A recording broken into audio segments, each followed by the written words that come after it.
Olá, quinto ano, tudo bem com vocês? Hoje nós faremos aula de ciências, tá bom?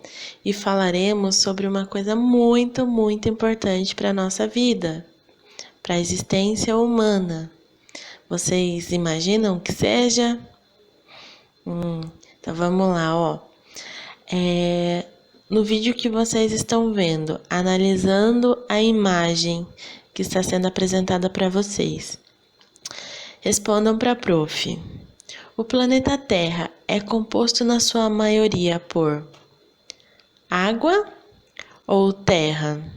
O que vocês acham? Olhem bem a imagem. O que vocês veem na imagem? O nosso planeta, o planeta Terra, é composto na sua maioria por água ou por terra? Quem falou água acertou, muito bem. O nosso planeta Terra, apesar do nome ser planeta Terra, a sua maioria é composto por água, tá bom? Então vamos falar um pouquinho sobre água hoje? Então vamos lá. Quinto ano, nós já descobrimos que o planeta Terra, em sua maioria, ela é composta por água. Agora nós vamos refletir. Qual a importância da água? Qual que é a real importância da água para o nosso planeta, para a nossa vida e para quais atividades utilizamos água no nosso dia a dia? Vamos refletir? Reflitam aí com a prof. Qual que é a importância da água para o nosso planeta? A água, quinto ano, ela é fonte de vida, ela é essencial para a sobrevivência humana e sobrevivência de vida na Terra, no nosso planeta. Porque qual que é a importância da água para o nosso planeta? A água é um elemento essencial para a sobrevivência dos animais, dos vegetais, né? Além de ser muito importante para as atividades humanas.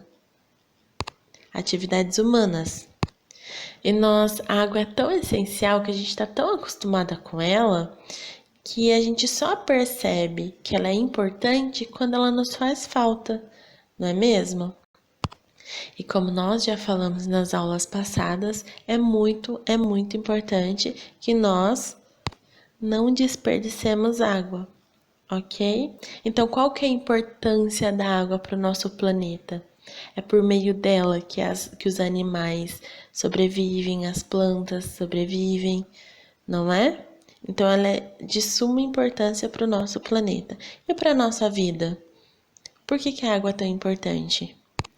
Vocês sabiam que o nosso corpo compõe cerca de 60 a 70% de água? Vocês sabiam que a água ela também ajuda a regular nossa temperatura interna e ela é essencial para as nossas funções orgânicas? Em média, quinto ano, nosso organismo precisa de 4 litros de água por dia. Vocês acreditam? E além disso, nós precisamos dela para as nossas atividades humanas, para as nossas higiene, para preparar nossa comida, para a limpeza da nossa casa. Então, nós precisamos muita água, muito importante para nosso planeta, para nossa vida e para as nossas atividades, não é? E quais atividades que nós fazemos no nosso dia a dia com a água? Nós escovamos nossos dentes, nós lavamos roupa, louça, limpamos a casa. O que mais que nós fazemos com a água? Tomamos banho, não é mesmo? Então, por isso que a água é tão importante na nossa vida, certo? A água cobre cerca de 70% da superfície da Terra. Na natureza, é possível encontrá-la em 3 estados físicos. E quais são eles, quinto ano? Sólido, líquido e gasoso, tá? Então, na natureza, nós encontramos a água no estado sólido, geleiras, gelo, líquido, rios, lagos, mares, né? E forma gasosa, ou seja, vapor, ok? Na natureza, nós temos 2 tipos de água, tá bom? a doce e a salgada, tá bom? A água pode ser doce ou salgada. A água que usamos para beber, tomar banho, escovar os dentes e regar as plantações é a água doce. A água salgada é aquela que contém grande quantidade de sais minerais e é imprópria para bebermos, como a água do mar, tá?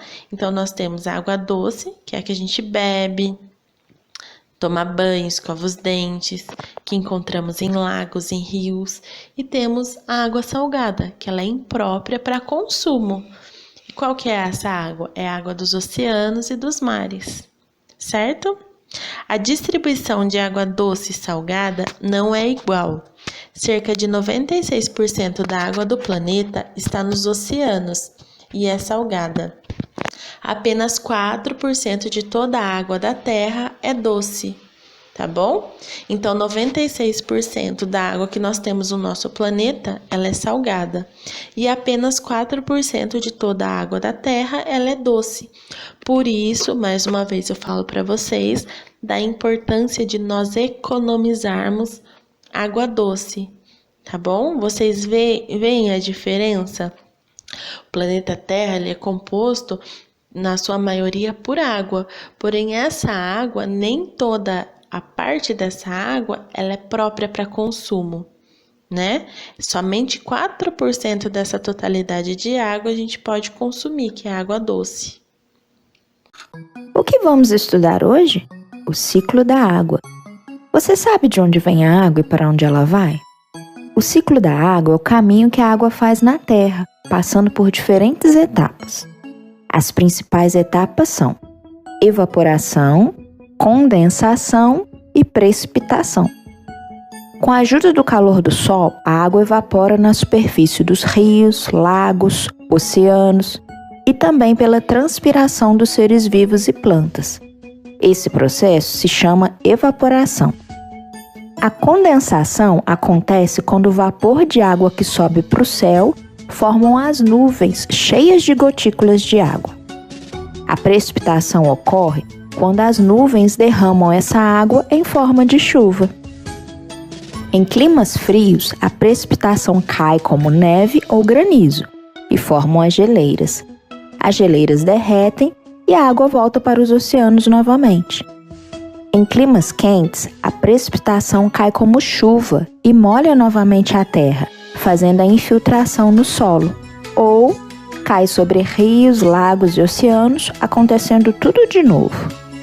Esse ciclo distribui água doce e limpa em todo o planeta. O que aprendemos então? O Sol faz a água esquentar e evaporar e a gente nem vê. A água vira vapor, que vira nuvem, que vira chuva, que cai na terra. E lá vem o Senhor Sol fazendo a chuva evaporar de novo. E é sempre assim, acontece tudo outra vez. Prof, o que é condensação? Quinto ano, condensação é a transformação de vapor em gotículas de água. Ou seja, a água passa do estado gasoso para o estado líquido. Quando isso acontece, a gente chama de condensação. Prof, o que é evaporação?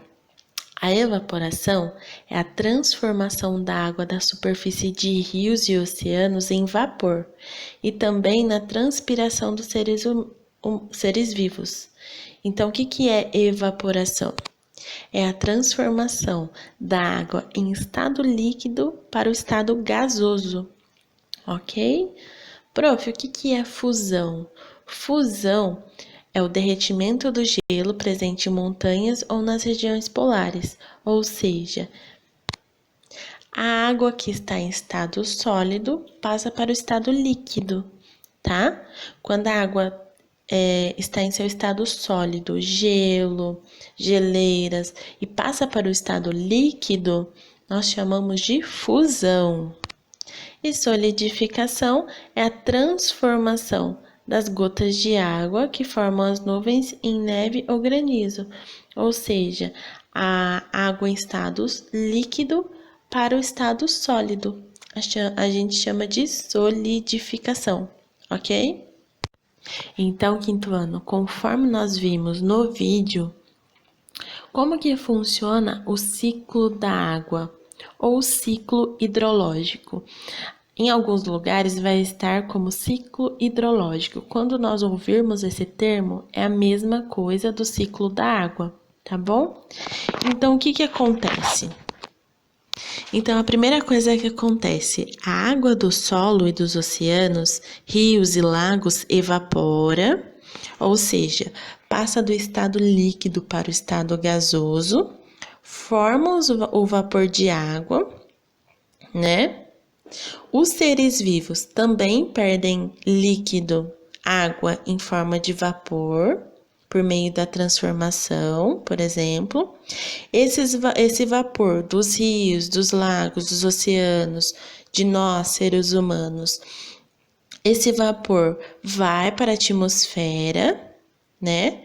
A evaporação aumenta com o calor do sol, então o sol aquece esses rios, esses lagos, tá? Essa água evapora. Aí, nas camadas mais frias da atmosfera, o vapor de água se condensa, ou seja, passa do estado gasoso para o estado líquido, forma as pequenas gotas que compõem as nuvens, tá? Aí, o vento desloca as nuvens de um lugar para o outro. Aí, quando as nuvens estiverem bem carregadinhas com essas gotículas de água, acontece a precipitação. Prof, o que é a precipitação? A precipitação é a chuva. As nuvens ficam carregadas dessas águas, dessas gotinhas, aí acontece a precipitação. Chove, tá? Aí a água volta para a terra. Se a temperatura estiver muito baixa, ela pode passar ao estado sólido, antes de atingir a superfície, originando a neve ou granizo, tá? Se não tiver calor, essa precipitação, quando ocorrer a precipitação, essa água pode passar para o estado sólido e é quando acontece essas chuvas de granizo, tá bom? Então, a água chega à superfície da terra, vai para os mares, para os rios, para os lagos, tá? Uma parte dessa água se infiltra no solo e fica armazenada nos depósitos subterrâneos de água, os lençóis freáticos, ok? E esse ciclo se repete novamente. Vai acontecer a evaporação, aí essa evaporação vai para a atmosfera. Na parte mais fria da atmosfera, esse vapor vai se condensar, ou seja, do estado da água gasoso passa para o líquido novamente, e depois acontece a precipitação, né? A precipitação, depois que ocorre a precipitação, essa água chega novamente para a superfície da Terra e esse ciclo vai se repetir sempre, ok? E então nós temos o ciclo da água. Uma usina hidrelétrica. O Zeca adora videogame e é o campeão entre os amigos. O pai do Zeca é escritor e trabalha em casa usando o laptop. A mãe do Zeca fica preocupada e sempre prepara um cafezinho para ele. Agora, você tem ideia que o videogame do Zeca, o laptop do pai do Zeca e a cafeteira da mãe do Zeca têm em comum? A energia elétrica. De onde ela vem? Pode-se conseguir energia elétrica de várias formas. Queima de petróleo, carvão ou gás, fissão nuclear. Até o movimento das águas de um rio é capaz de gerar eletricidade. É isso que faz uma usina hidrelétrica. A energia produzida em uma hidrelétrica é uma das mais limpas e seguras que existem. A emissão de poluentes é muito baixa, ao contrário do que acontece em usinas a óleo e carvão. Isso porque a matéria-prima utilizada para produzir energia é água, um combustível praticamente inesgotável. O processo não é assim tão difícil de entender. Olha só, depois de um estudo cuidadoso para não prejudicar o meio ambiente, a água do rio é represada por barragens. Elas controlam o nível da represa. Se chover muito, as comportas se abrem e dão vazão ao excesso de água. A água represada entra com grande pressão em um aqueduto e segue em direção às turbinas, que são as responsáveis pela geração de energia. A turbina é formada por pás. A água passa e gira essas pás que, presas em um eixo, acionam o gerador da usina, transformando energia mecânica em energia elétrica. O transformador aumenta a tensão da energia, permitindo que ela viaje pelos fios e chegue até as casas, prédios, escolas, lojas e até o videogame do Zeca, o laptop e a cafeteira dos pais dele. Mas você deve estar se perguntando, o que aconteceu com toda aquela água que moveu as pás das turbinas? A resposta é nada.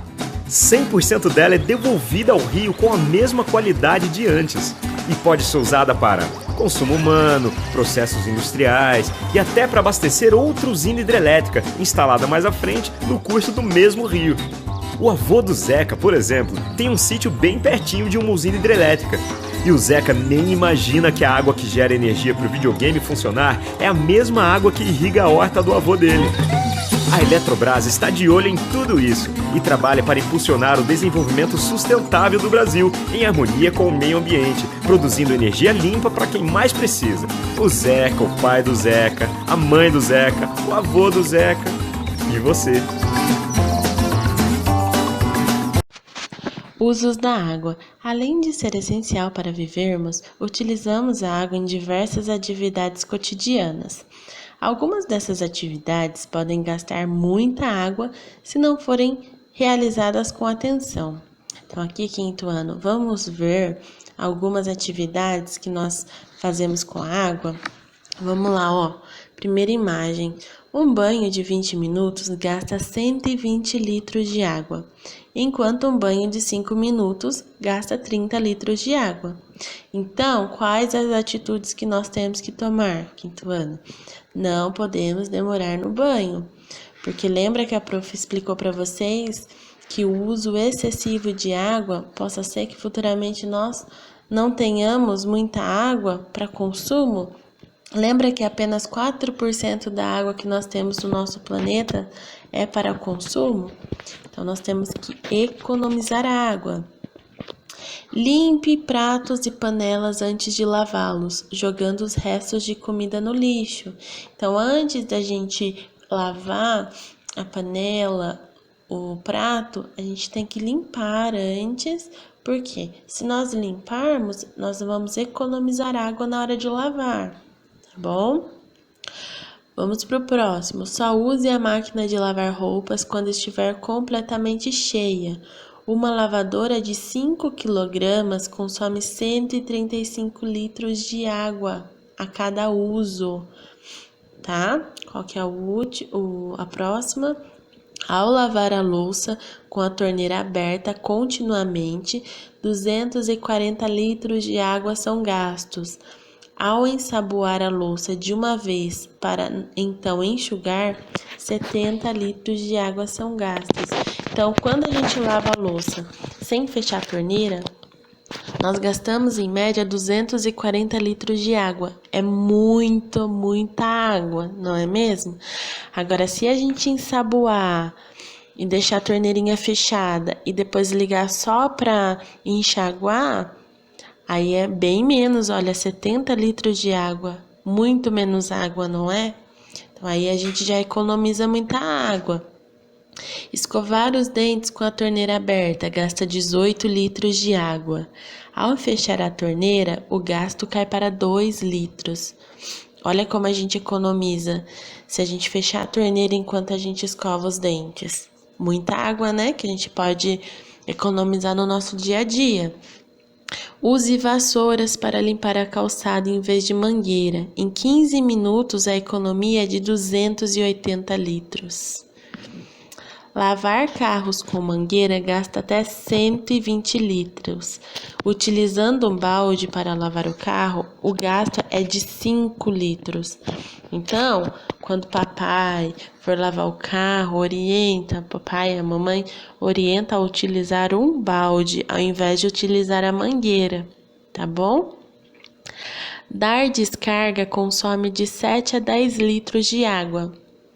Por isso, não utilize a privada como lixo e tenha certeza de que a válvula está regulada, certo? Então, aqui nós temos exemplos de economia de água. nas nossas atividades do dia a dia, a gente consegue sim economizar água, ok, quinto ano? Ao utilizar água, nós temos que ter muita consciência, não é? Porque lembre-se, apenas 4% da água de todo o nosso planeta é água para consumo, ok? É água doce. Os 96% restante é de água salgada, imprópria para o nosso consumo. Então, a gente tem que economizar para não faltar. E além disso, tem um outro fator, a poluição das águas. Lembra que a gente estudou nas aulas passadas sobre a poluição do ar, das ruas, né, das águas? Então, lembra que a prof sempre falou para vocês, o descarte de resíduos, de lixos, tem que ser feito em locais corretos, né? Porque se nós fizermos o descarte em locais impróprios, o nosso meio ambiente vai ser muito afetado. Por exemplo, o descarte de resíduos nas águas pode causar problemas que afetam todos os seres vivos, não é mesmo? Vamos lá para o nosso livro didático na página 76 para a gente verificar algumas atitudes que prejudicam e poluem as nossas águas. Vamos lá, ó. Uso de fertilizantes e agrotóxicos na agricultura. Os produtos utilizados para tornar a terra mais produtiva, que a gente chama de fertilizantes, e matar plantas e animais que podem prejudicar as plantação, agrotóxicos, podem ser transportados para os rios e lagos por meio da chuva. Eles também podem penetrar no solo e alcançar as águas subterrâneas. O uso excessivo desses produtos prejudica o meio ambiente e a saúde das pessoas. Então, o uso excessivo de fertilizantes e agrotóxicos prejudicam e poluem a água, como também nós seres humanos, né? Nós já falamos isso nas aulas anteriores. Então, vamos para o próximo. Falta de tratamento de esgoto. Muitas vezes, o esgoto de casas e indústrias é lançado diretamente em rios, lagos, mares por falta de um sistema de coleta e tratamento. Esse tipo de poluição provoca a morte de seres vivos, aquáticos e também pode causar inúmeras doenças no ser humano, né? Descarte de resíduos pela população. O lixo despejado diretamente em rios, mares ou até mesmo nas ruas e praias causa poluição das águas. O lixo que é jogado nas ruas é levado até os rios por meio da chuva e o que é deixado nas praias é levado pelas ondas. Então, outra forma de poluição, né? O descarte de resíduos pela população, descarte de lixo nas águas. E descarte de resíduos pelas embarcações. Os resíduos lançados por embarcações, como esgoto de barcos, equipamentos de pescas e isopor, são espalhados pelos oceanos.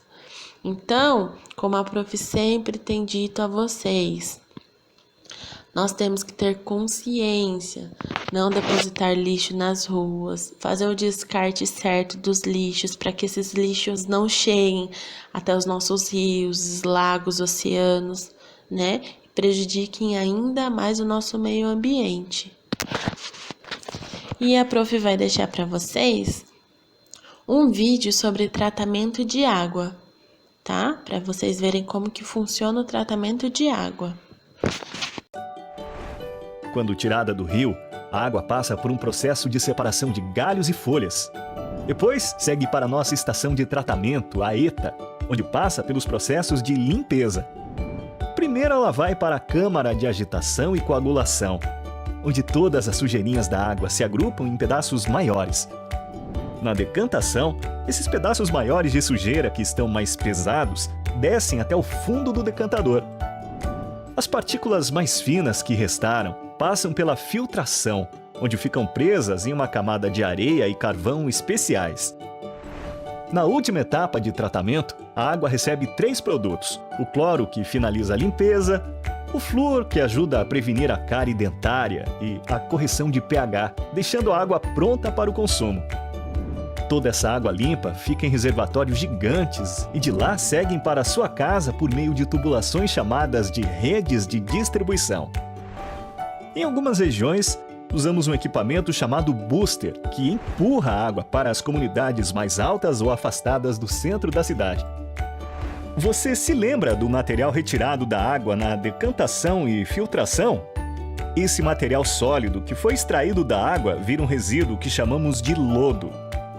A quantidade de lodo extraída da água pode chegar a 300 toneladas por mês. Todo esse lodo segue para a estação de desaguamento, que retira a água desse material, levando ela de volta ao processo de tratamento. O lodo seco é encaminhado para os aterros sanitários, ou conforme sua característica, vira ingrediente de cerâmica e adubo. Nós também temos um laboratório todo equipado, onde são analisadas e testadas amostras para garantir que a água tratada chegue limpa e cristalina na sua casa, como você merece. Aí essas atividades vão ficar como tarefa de casa, tá bom? E até a próxima aula.